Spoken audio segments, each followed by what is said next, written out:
everybody. This is going to be the last video for tonight. I'm literally trying to get to work. I'm driving from one end of Ohio to the furthest other end of Ohio to get to work on time. And I had to stop at my mother's. Oh man, you know, I don't think I have mommy issues. I really don't. But my mom is a boomer. I'm about to go off on boomers again here for a minute. And it's only because, first off, I wanted to say to you guys that if you're a baby boomer, or if you love your parents and they're boomers or whatever, look, it's not all I'm not saying all boomers are like that, just the ones who are really in the system, in the derangement. Like, I go to see my mom, because I left a bag over there of my stuff, because I rushed out of there when I left, because I literally don't have time to just, you know, a lot of people, they get upset because they want me just to hang out for leisure time, like quite a few people that I know, you know, they just like want me just to come over or hang out somewhere and just leisurely just hang around, and I just don't, my life is just not like that. It hasn't been like that for a while, where I just, like, everything that I do is compartmentalized by, you know, time, you know, like I calculate time and everything, how long it's going to take me to get here, how long I got to do this, how long do I got to do that, you know, eat, how much time I have to sleep, and then what I'm going to do the next day. Everything is calculated like that, you know, because time is all you have. Like, that's it, you know, that's the only, that, like, you know, that's the only real, and I've known that, like, my whole life. It's not something new, and it's just like this whole journey, you know, I didn't have to go and look for meaning and purpose in life. That was not the whole thing with finding out about the 1972 and stuff and things like that. You know, like, you guys already know what happened with the intervention with the alien in my karate school. What you need to understand is I had direction and purpose, and building a solid martial arts system was going to be able to give me the opportunity to pass on a great legacy. Like, my system wasn't designed for you know, tournaments. I don't do stuff, you know, but I didn't set up a tournament for practical reasons only. But I've had students who really wanted to do tournaments, and so I said, okay, so we'll get a tournament team and we'll get going and stuff. And when I did, we ended up, like, blowing out everybody in Ohio. Like, it was just like, my students were smashing everybody. Like, they were all rising up to state champions, like, and people were like, who is this school? Where did it come from? And overnight, my school made a huge name for itself. And overnight, there are people in a system, you know, because obviously, you know, in the martial arts world, there's, you know, systems as well, and they didn't like what they were seeing, because you have to buy in. So, like, to be part of the, I'm not going to call them out anyhow, because I don't really care. And martial arts already know how I am. You know, I just don't care. You know where my school is. You know, especially other, you know, school owners.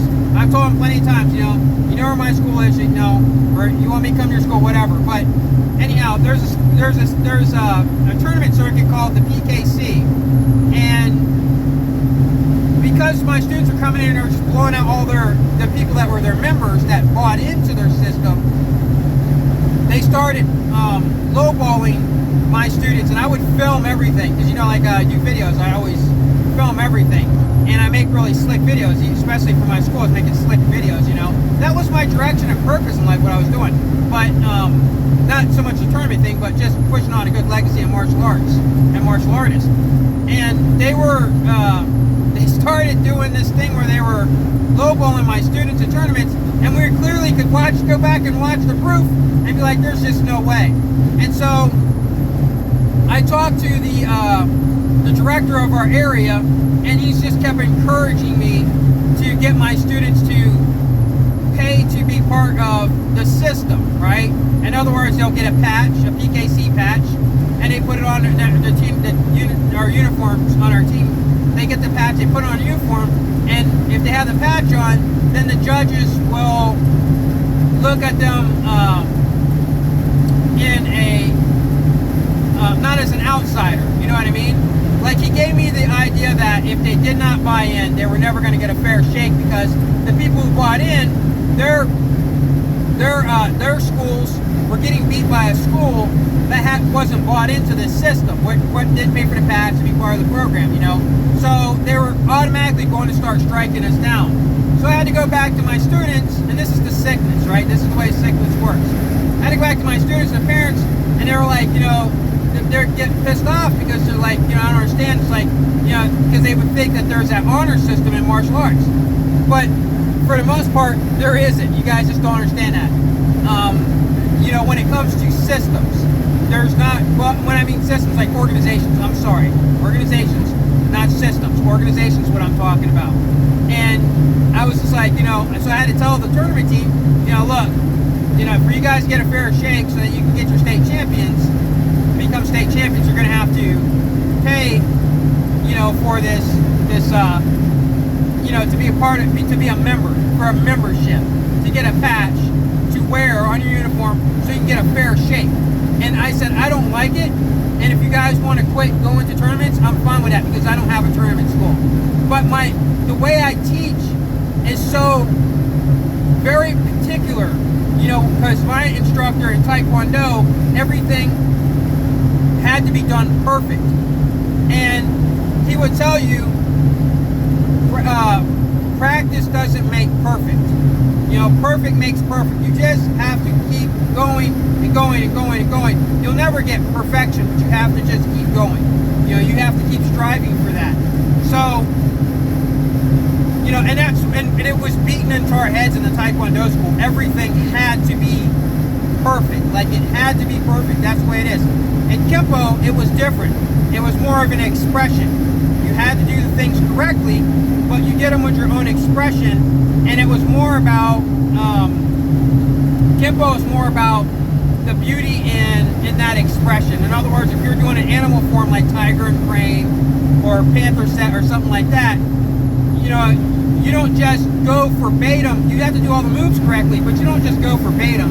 You have to actually add in, like, when I explain to my students, is you have to tell a story with that kata. In Taekwondo, you don't tell a story with the kata. In Taekwondo, it has to be done a specific way. Everything has to be done precisely, like a sharpshooter. Whereas in Kempo, it's more like you're a heavy gunner, okay? Because that's pretty much how Kempo is anyhow. It's about rapid fire with the hands and stuff. You know, your feet are involved too, but more hands. So so I told them, you know, look, we have to buy into this, you know, you have to, if you're going to continue. And they wanted to go, you know, we had like 2 or 3 people drop out, but most of the people wanted to keep going. So they bought in, and all of them got up to state champions. I mean, they were just like blowing everybody out. And except for one person, which they just were not going to let her, no matter what, because they weren't going to let her get state championship, because the state champion, the previous state champion who was trying to win their state championship, was her instructor was the head of the entire division, the whole region. So it just wasn't going to happen no matter what. And that martial artist was really, really bad. And I did a whole video on it. Like, it was like, you could clearly see it. But anyhow, that's that sickness, right? Like, even in, you know, I saw martial arts, I'm like, this is just bad. You know, it's just bad, you know, because to get in the organization, get a fair shake, you got to join in. But, you know, anyhow, but where was I going all this? So anyhow, yeah, that's like the whole thing with the boomers. But I was at my mom's, and I'm like, I have to hurry because I got to get to work. And she's trying to slow me down by trying to give me, because she took me a pork chop sandwich that I didn't want. I'm like, I'm not really hungry. And she's like, oh, but you need the sandwich, you know. I'm like, I really don't need it, I'm good. And she's like, well, I made you a sandwich. So I didn't want to make her feel bad. I know she didn't wash her hands when she cooked the sandwich. So I really don't want it, you know. But that's what the boomers, that's what they do. You know, the boomers, they have force stuff on people. That's how they, you know, that's what they know, is to force things. You ever been in a relationship with somebody and you tell them like no 2 or 3 times on a certain thing, and they just want to keep forcing it on you, and you're just like, you know, I mean, I don't know how to get it clear to you, but I don't like this, I don't like that, I don't like a certain thing, and they want to keep forcing it, and it's just like, that's that control, right? That's 100% control. Like they're trying to control who you are. They're trying to change you into something that they want you to be. And see, that's the whole thing with this system, right? I didn't ask to get pricked on my foot as an infant for a blood contract and a social security number. Maybe I wanted to opt out. They should give you an option, right? But by the time you're so indoctrinated, land of the free, I didn't even get a chance to be free in the beginning. When you're so indoctrinated through school and all the systems and everything, by the time you get to 18 years old, most people don't think, okay, I'm going to opt out, I'm going to go to another country. Most people just don't.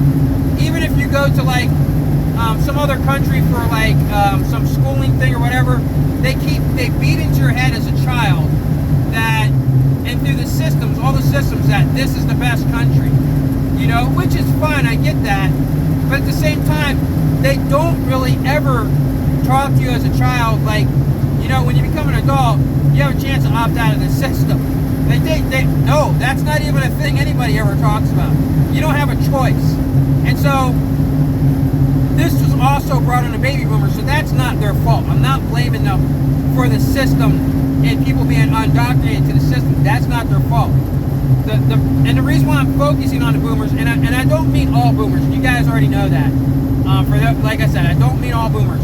But what you got to understand is the boomers.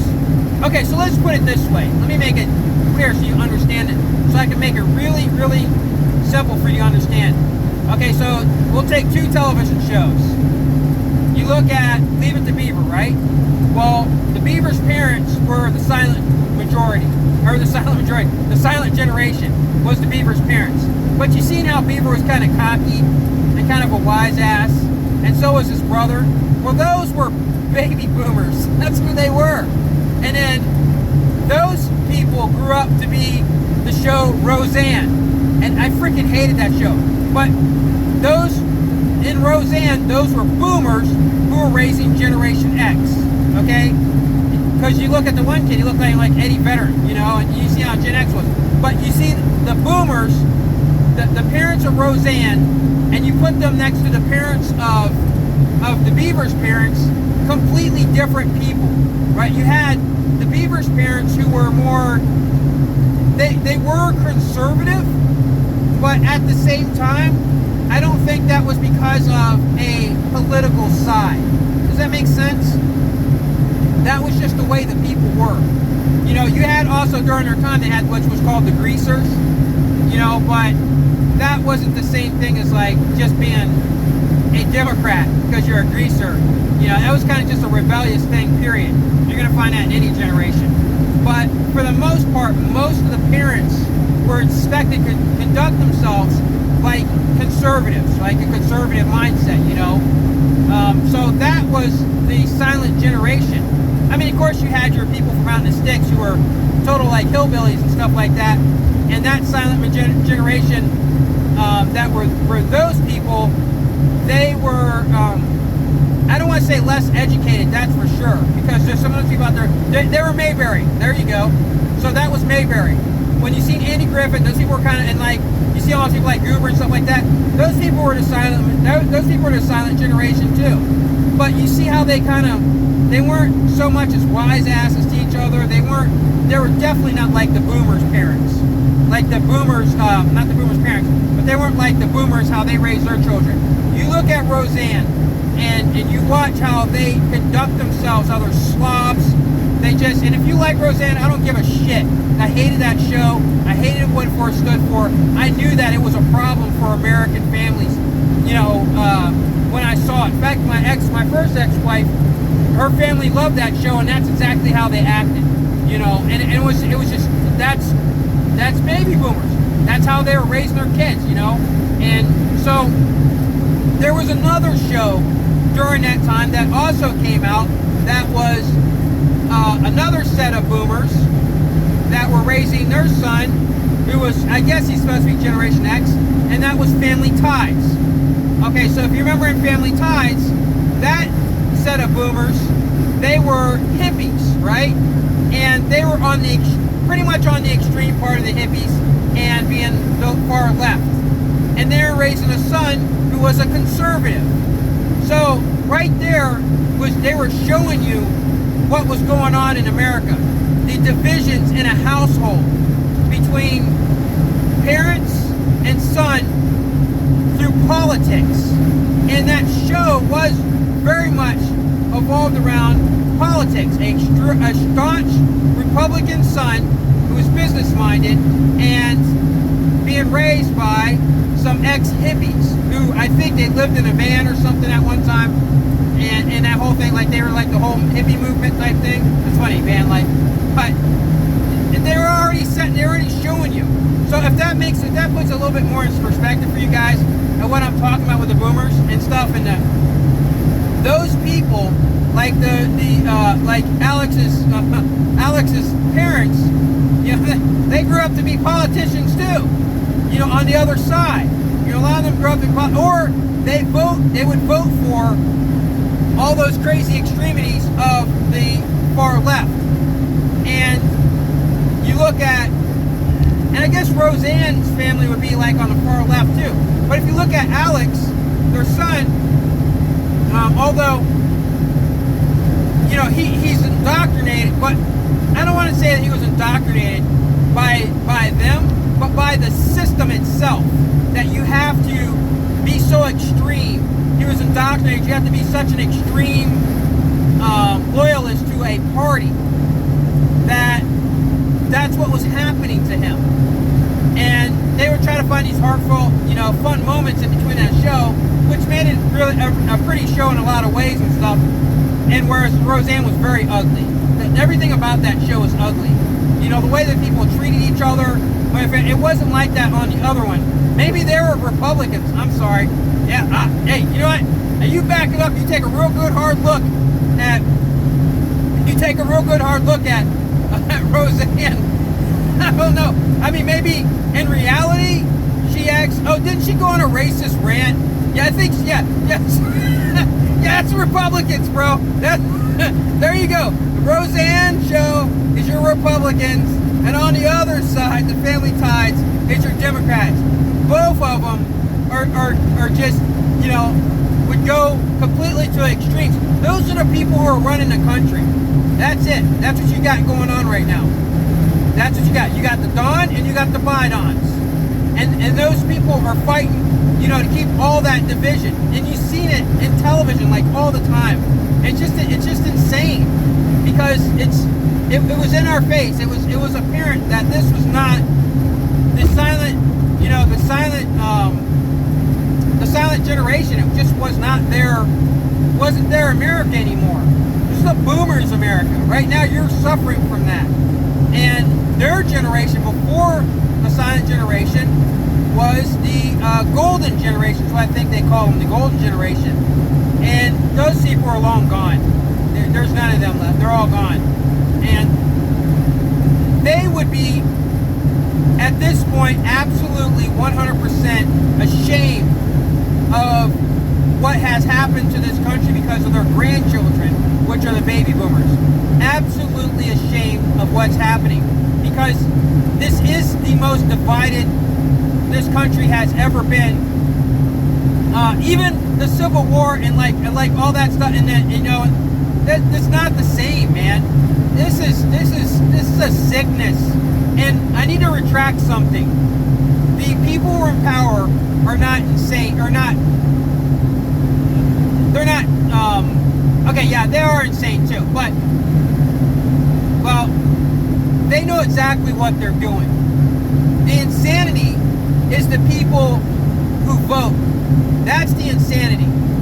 Because the people who are running everything, I said this a long time ago before, you think that if something bad happened in this country, that Republicans are going to go to a bunker just for Republicans, and Democrats are going to go to a bunker just for Democrats while this country is being destroyed? You're absolutely mistaken. All of you who are voting for all this division and fighting over division and stuff, which is fine. go ahead. You're supposed to do that because that is your mindset. That's where you're supposed to be. I'm speaking to the people actually who can see it because they know exactly what I'm talking about. Those Democrats and Republicans on both sides, the Pelosi's, the Schumers, and the McConnells, and all of them, even the AOCs, you know, they're all going to hang out in the same bunker together and watch everybody up here get smashed. They won't even care. It's like, and the sickness is like the people who are voting or taking part in stuff. I bet you a good majority of them already know that, but they're still fighting for his side, fighting for their cause, you know, and all that. It's insane. They're insane, and it's because they have bought into the boomer madness. I mean, it's not just a Clockwork Orange madness. Biden is also, they're all insane. Well, they're all there to add some type of insanity, because we definitely know on the other side, the Biden side, it's all about getting rid of the man out of the household, you know, empowering one sex over the other to the point to where the other one has no voice. Like the balance, they just put it to the whole extreme. You know, getting in there, you know, giving the state power to take your children, to take whatever they want to take from you. Like that's that side. That's what I'm saying. There's extremes on both sides. It doesn't matter which one you vote for. You know, it's extremes on both sides, and this is what pitted everybody against each other. The only way this country, I said this before, the only way that this country would ever fall is it must start from within.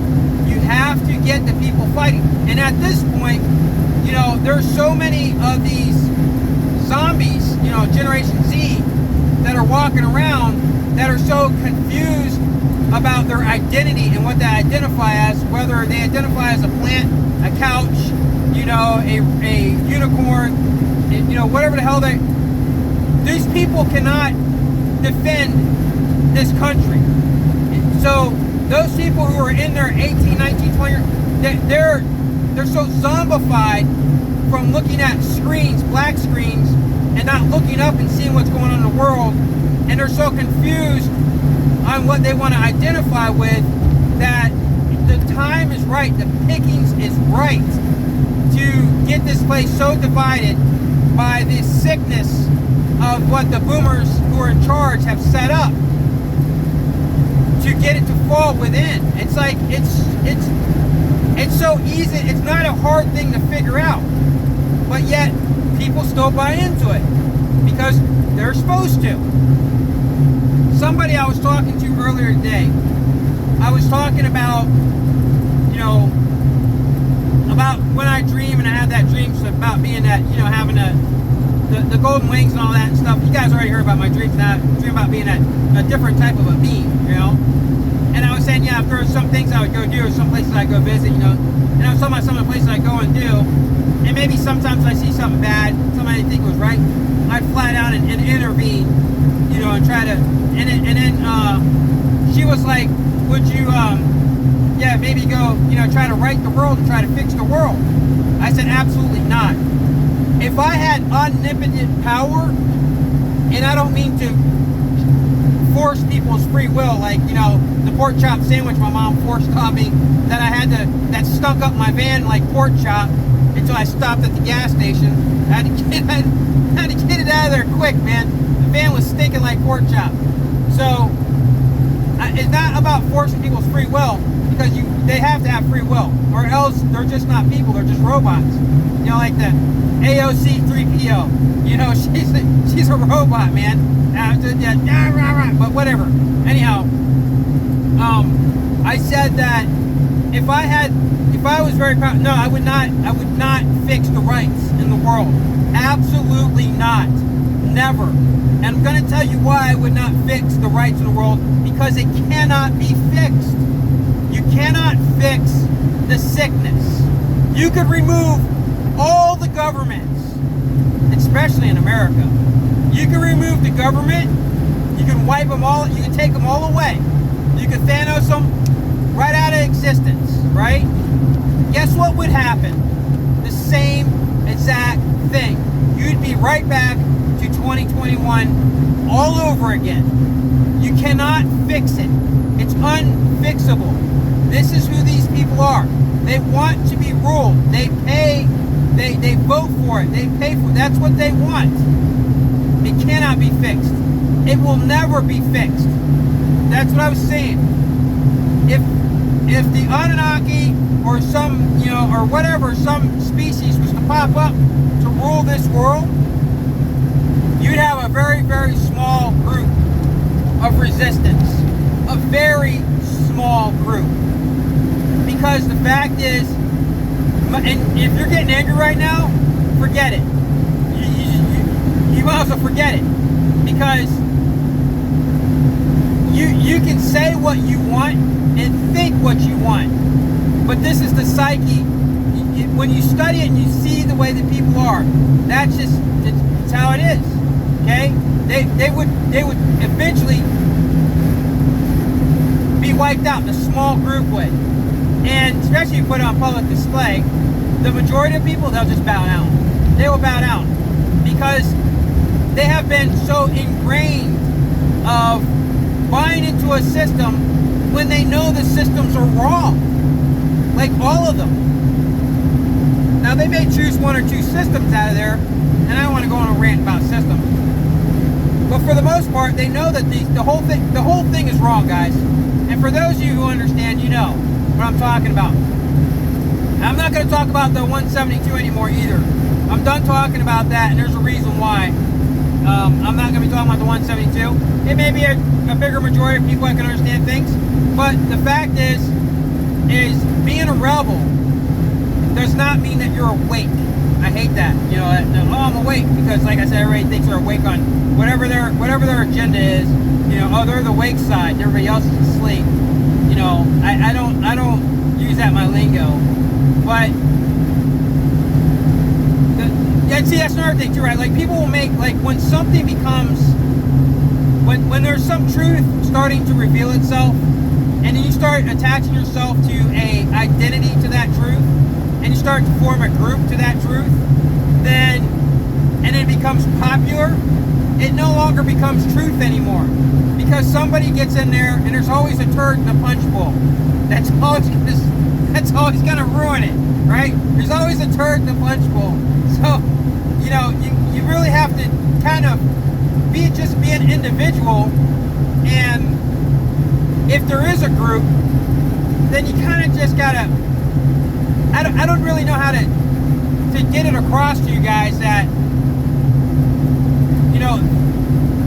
the majority is not the right way to go. Obviously. Because we're here at this point. And the systems, it's because the majority rules. And because of that, you're indoctrinated as a baby. Like right out the rip. You're indoctrinated into it. Into the whole thing. And so a lot of that does make you think simulation. Right? But the other thing is that's just too easy to just say simulation. Because everything, all the technology that we create, and like I heard the theory about cities looking like circuitry boards, and I get it in a lot of ways, but it's kind of what came first, the circuitry board or the city? Well, the city did. So creating circuitry boards are also a reflection of what was already here before the circuitry board. If you can prove that wrong, go ahead and post something to it. I'd like to see it, and then I'll retract that and change that. A lot of times people will, something that's already done, they'll try to attach a different identity to it of something later on, as if that was the thing. So I try to be careful. Now, I'm not saying it's not possible that being in a simulation and circuitry board, I don't know about that. I don't know if a circuitry board has to, because it looks like looking down on a city, that just so happens to give us proof that you're in a simulation. I mean, a circuitry board is a circuitry board, in my opinion. But, you know, it's what, it either works, either these two wires meet and they work, or they don't. I don't know if that makes it more simple for you to understand. But I do understand the whole argument of the circuitry board in the cities. But when you start going down that path, and somebody who is very intelligent in, you know, how the mechanics of a circuitry motherboard works, and they start breaking it down for you, and you're just like, and then you take a step back and you go, oh, okay, so it's just coincidence. Well, that can end up being a turd in your punch bowl, all the other stuff that you may have found evidence on, and that's led you down a certain path. You know what I mean? So you have to be very careful, because those type of false dichotomies will end up really destroying a lot of work on a lot of things that you may be already invested in. So I'm very careful about some of those things. But yeah, it does look kind of like a city. I agree. But until you can show me how a motherboard works that doesn't look like a city overhead, then, and also, you know, it inside of the system doesn't reflect what the motherboard looks like, I don't think.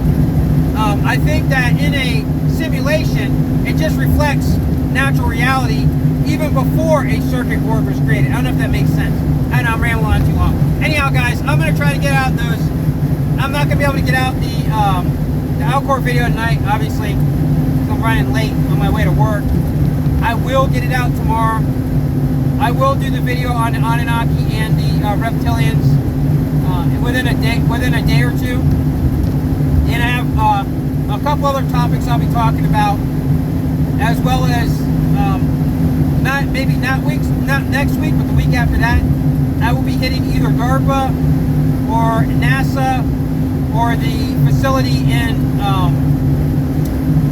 Ohio that holds that supposedly is where the alien from the extraterrestrials that supposedly crashed in Roswell, New Mexico, are supposed to be here in Ohio. I may even go check out the Serpent Mountain, but I don't really think there's a whole lot there. But if you didn't know anything about that, which is funny, the Serpent Mountain, there's a Serpent Mountain, the Great Serpent Mountain is actually here in Ohio, and I may even go check that out. But I don't want to run down a rabbit hole of a bunch of conspiracy stuff. I'm really just more focused on things that are connected to 1972, because it's an anomaly, and things and the connections to 2020. Stop at the Serpent Mound means absolutely nothing to me. As far as going to the thing for up here where they hold the stuff from the crash site, you know, I don't know clearance or anything, but maybe just going there and actually seeing it. What they will let me see. Now I know they're not gonna let me inside that part, but I don't know what's at that air base or whatever that you can actually what kind of stuff they have on display. You know, like you can just go and check out some things. Maybe ask somebody, hey, is it possible? I don't care. I ask them. You know, did they actually bring anything for? And just see what somebody says. You know, and see if they'll let me record it like I got to record it Alcor. So I'm gonna do kind of those things. The only reason why I'm gonna go there is because I had alien intervention. That's it. The Serpent Mound means nothing to me. I may possibly do it, but I do not go around chasing conspiracies. That's not what I'm presenting to you guys. It's just looking at all the things that are connected to 1972 and piecing the facts together to find out where they lead. And I have already found, and a few of us have found kind of possibilities, you know, after the Alcor thing, and looking at some other stuff of where these things are leading to. And I will not be telling you that. You will not be getting the answers from me. You will have to find the answers on your own. I'm sorry. That's just what it's got to be. If you're worthy if there's going to be a distraction, if we're not in a simulation, there's some type of distraction, or if we are in a simulation, we're living it out all over again, then you have already found it, and you'll find those answers through these videos. Because I cannot give you the answers, because there's reasons why. It's very important that I can present evidence to you, and you find the answers on your own. Okay, guys? And I would also say maybe not put the answers in comments if you want to email me and say, hey, is this leading down this path? And if you got the right answer of what we also think it is, then I'll tell you, yes, this is what we're looking at too. But I'll ask you, please refrain from keeping it to yourself. And then once you hear it, you will go, okay, I understand, and I will keep this to myself, because you'll understand why. So that's it, guys. That's the best I can do for you now. I'll keep going on Truth Quest. I'll keep getting the evidence out, and you guys have to find the answers on your own. With that, enjoy the rest. I think I remember. I think that's everything. I have a funny feeling I'm missing something I was going to tell you guys. There's something else I was going to tell you. God dang it. I can't remember. There's something else that was important I needed to talk about. I completely forgot. If you find the answer to that, email it to me.